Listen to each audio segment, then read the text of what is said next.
لا تزال المعارك التي تخوضها القوات السورية ضد الجماعات المسلحة محتدمة في مدينة دارية بريف العاصمة دمشق. وللوقوف على حقيقة الأوضاع كان لنا هذه الجولة الميدانية هنا رغم ضراوة المعارك.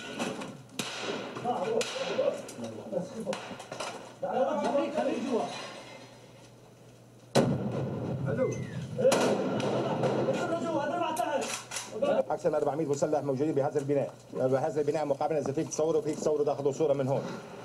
قناصين، شيشانيين وليبيين. يعني خلف هذه الجدران تتواجد مجموعة من الجماعات المسلحة، والآن هذه القوة السورية تتمركز بهذه المنطقة لاقتحام أحد الأبنية، وتعتبر هذه المنطقة هي الخط الأمامي في المواجهة مع الجماعات المسلحة. مجموعة المهام الخاصة اقتحمت أحد المقرات العسكرية التابعة للجماعات المسلحة التي تصل بدورها إلى النقطة الأخطر للوصول إلى مقام السيدة سكينة عليها السلام. رصد النفق اللي كان عم يعبروا منه حتى الوصول إلى المقام تم تنفيذ العملية بسرية كاملة.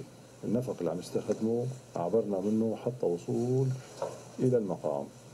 تفاجئوا وجودنا نحن بالمقام. المقام لا يبعد سوى مترين عن تمركز القوات السورية. استطاعت القوات السورية من خلال الأنفاق مباغتة الجماعات المسلحة والوصول إلى قلب المقام، وأنتم تسمعون أيضا الآن حالات القنص التي تقوم بها الجماعات المسلحة. حرق للقرآن الكريم والكتب الدينية والعبث بالمقام فضلا عن تفخيخه، هذا ما قامت به الجماعات المسلحة وما وثقته قناة العالم التي جالت داخل المقام. كان في عصابات مسلحة عم تحاول تخرب المقام أو تخرب حرمة المقام. الحمد لله الجيش قدر أنه يحرر المقام وأقل خسائر من عنا، والحمد لله خسائرهم كبيرة. ضراوة المعارك أودت بحياة عنصر من القوات السورية الذي سيطر مع مجموعته على مقام السيدة سكينة عليها السلام. وحول هذا المقام يتواجد عدد من البيوت العربية ما زالت تحت سيطرة الجماعات المسلحة، وهي بالعلم العسكري عبارة عن مربع أمني هو الأخطر في تلك المنطقة، وتقوم القوات السورية بالتمشيط والتعامل معها للوصول إلى الحسم النهائي في هذه المدينة. مازن سلمى. Syria army ousts rebels from airport near Aleppo, says the activists. So the activists are back, right? Waving their protest signs.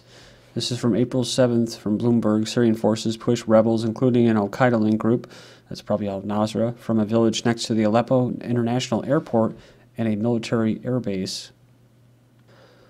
So the terrorists have tried to capture military airports to reduce the government's air superiority. It says here, including al-Nasra, a group classified as terrorist by the United States, captured the Jara military airport in Aleppo province.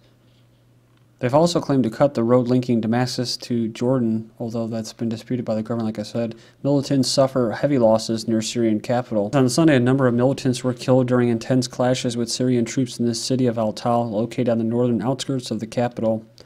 Forces also engaged gunmen in the Kara area and killed scores of them in the process. The troops are fully purged, it says, also fully purged the eastern Ghouta district east of Damascus of these foreign-backed militants on the same day. It says, moreover, a pickup truck equipped with a machine gun was destroyed, along with various kinds of weapons, including RPGs.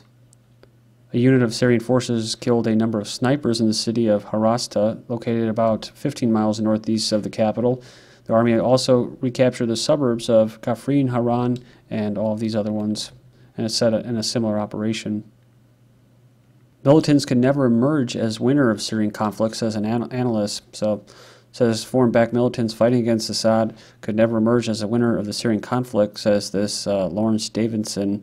One of the particular problems in Syria is that it does not seem like anybody can win, and the rebel forces are obviously not united. He said the U.S. government has been looking for a way to overthrow the Assad government without essentially arming what they could be considered to be radical Islamic forces. He added that predictions by the chairman of the U.S. Joint Chiefs of Staff, Martin Dempsey, said that Syria could turn into another Afghanistan. So today is Monday, April 8th, 2013. I'm Darko. This is my website, ggnonline.com. I posted a poll up here. Do you feel that the MSM's or mainstream media's coverage of North Korea is a diversion from something else? Also, the recent update is that I've been able to get these videos up here through Vimeo or Vimeo, so a different player. And they may not be up that same night, but at least they're working, right? It's a lot better than the crap we had before, which was basically this. Okay, then we have explosion in Syrian capital kills 15. At least 15 people have been killed and dozens injured after a car bomb explosion in central Damascus, followed by intense gunfire in the capital. Syrian state television said a terrorist detonated a car bomb between Sabah Barat Square and this Shabandar Street. Heavy gunfire was heard shortly after the blast. Children are believed to be among the dead and wounded in the explosion that took place near a school. Again, a school, that's the key thing. So, it says on Saturday, 4 people, including a woman, were killed after foreign-backed militants fired several mortar shells at residential areas in the Syrian capital. I think it was about 50 wounded here, almost 20 dead. That's the recent numbers that I saw coming out of, I think, RT. Syria rejects UN chemical inspections mission. So Ban Ki-moon suggested a supplementary mission allowing the mission to deploy throughout Syrian territory, which is contrary to the demand Syria made to the United Nations, whatever the heck that means. But it says here that Syria cannot accept such maneuvers on part of the UN general, bearing in mind the negative role that it has played in Iraq, which cleared the way to the invasion of that country in 2003. Basically, they're saying, the Syrian government is saying that the UN, and that is illegitimate. He added that the Syrian government regretted that the UN chief had given in to pressure from states known for the support of the bloodshed in Syria. This recent passing of the global arms trade treaty was this was part of it. It was so that basically these other countries can't stop these Eastern countries can't stop the Western Bloc countries from funding these terrorists or providing weapons to overthrow governments to in place regimes that they want.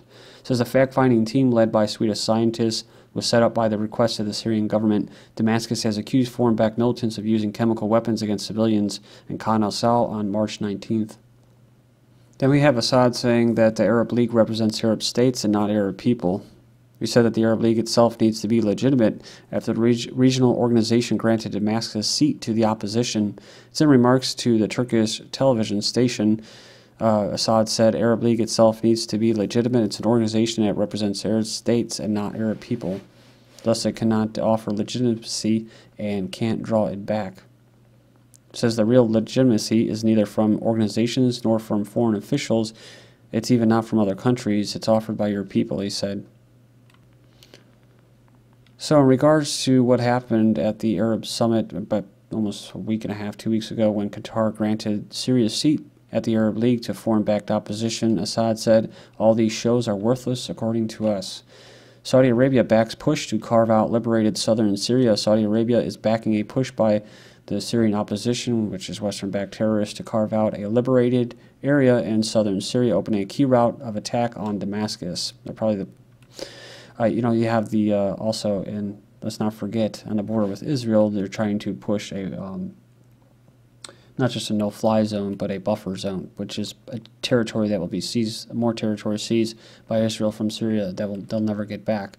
It says the kingdom is working with American intelligence officials in Jordan to help build a strong rebel terrorist force in the southern city that can fight to to seize control of Damascus. So, and offer a West-friendly counterweight. So there you go. They're telling you basically what they're doing. Counterweight to the hardline Islamist rebel groups. So actually, but it doesn't really make much sense, right?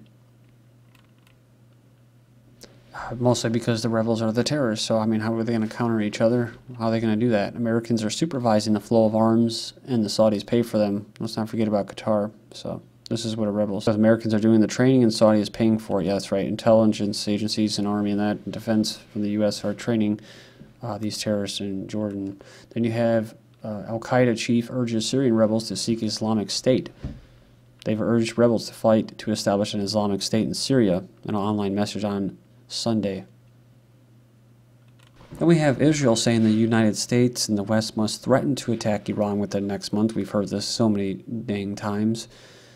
But it says here the latest round of talks between the P5+1 and Iran came screeching to a halt this weekend when Iran offered a proposal to settle the issue once and for all, which appears to have made Western nations, which were hoping to milk these do-nothing summits for many more years, exceedingly uncomfortable.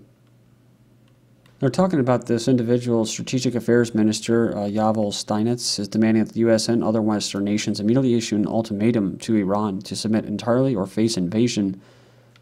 The U.S. seems to be taking the bait, as Secretary of State John Kerry reiterating that the talks cannot last forever. Since the U.S. seems uncomfortable with the idea of ever accepting a deal with Iran, it seems that the only alternatives left are to start a war or just talk forever. U.S. backs Israel's war rhetoric against Iran over nuclear program. So we're talking about what we just said. John Kerry supporting Israel's war rhetoric against Iran. No option is off the table. No option will be taken off the table. And I confirm to you, Mr. President, that we will continue to seek a diplomatic solution. But our eyes are open. We understand that the clock is moving. So, all right. Next up, Iran has the right to enrich uranium, as the Non-Proliferation Treaty signatory says. So, a commentator tells Press TV that basically Iran, as a signatory to the Non-Proliferation Treaty, talking about nuclear, has the same right to enrich uranium as the members of the NPT. Since any member of the NPT has already agreed to the enrichment by the other members, there are no indications in the NPT that somebody could say that I do not recognize your enrichment. It is almost like saying that I will object to you or object with your driving because I hold a driving license, and I cannot say anything about your driver's license rights either. South Korea denies reports of North Korea's nuke test. So we have here military and government officials in South Korea denied earlier reports on Monday that South Korea had detected signs North Korea was preparing for an imminent nuclear arms test, the fourth by the isolated whatever. So a source says U.S. delays missile tests as tensions rise. This is from the 6th. Amid mounting tensions with North Korea, the Pentagon has delayed an intercontinental ballistic missile test that had been planned for next week. Just happened to be planned, right? Well, we're going to go ahead and, because concerns that it could be misinterpreted and exacerbate the Korean crisis. Well, they wouldn't want that, right? So the test was not connected to the ongoing 24/7, 365-day-a-year U.S.-South Korean military exercises that have been going on in the region and have stoked North Korean anger and fueled an escalation in threatening actions and rhetoric. Actually, it all started when they did their nuke test, and Western powers that like to invade sovereign nations, they don't like that too much. Like I said before, when Libya kind of started to bring down their weapons and basically complied with the international community as far as their weapons of mass destruction, they got invaded. So Iraq did the same thing. They got invaded. So North Korea is not stupid, and they know what's going on.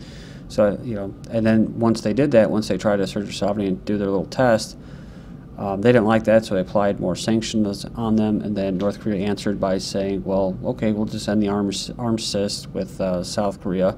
Then the United States had signed a bill saying between South Korea and the United States that basically any small provocation now we will back you fully 100% against North Korea. So basically they're ready to go to war. Now the U.S. is basically signed something off or trying to have a policy of provoking. So U.S. to adopt risky tit-for-tat retaliation system for North Korea. Officials see counter-provocation as key, but will South Korea, it says here, no longer contented with the haphazard escalation of rhetoric that has brought the Korean peninsula to a brink of all-out war. At least that's what they want you to think. The Obama regime has announced a formal system of tit-for-tat retaliation that they have tellingly dubbed counter-provocation. So the United States, I think in my own opinion, they're the ones that were provoking, doing all the provocateuring, whatever, or provocations.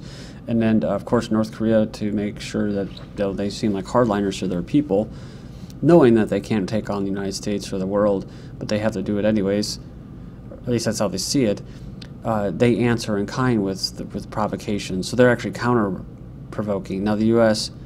is just going crazy by saying that are going to have a counter-provocation policy. So the insanity continues. South Korea sees this whole thing as permission for the United States to attack North Korea in response to any provocation, as long as they can argue it is roughly proportional. It says here, first the U.S. deployed these F-22 Raptors, then they launched a B-2 stealth bomber in a training mission, and it says now they're secretly deploying B-1 strategic bombers. It says E-6 Doomsday planes near North Korea from Guam. The U.S. also deployed some kind of missile shield or something in Guam as well. A Russian bomber conducts practice strikes on U.S. missile defenses in Asia. Thank you.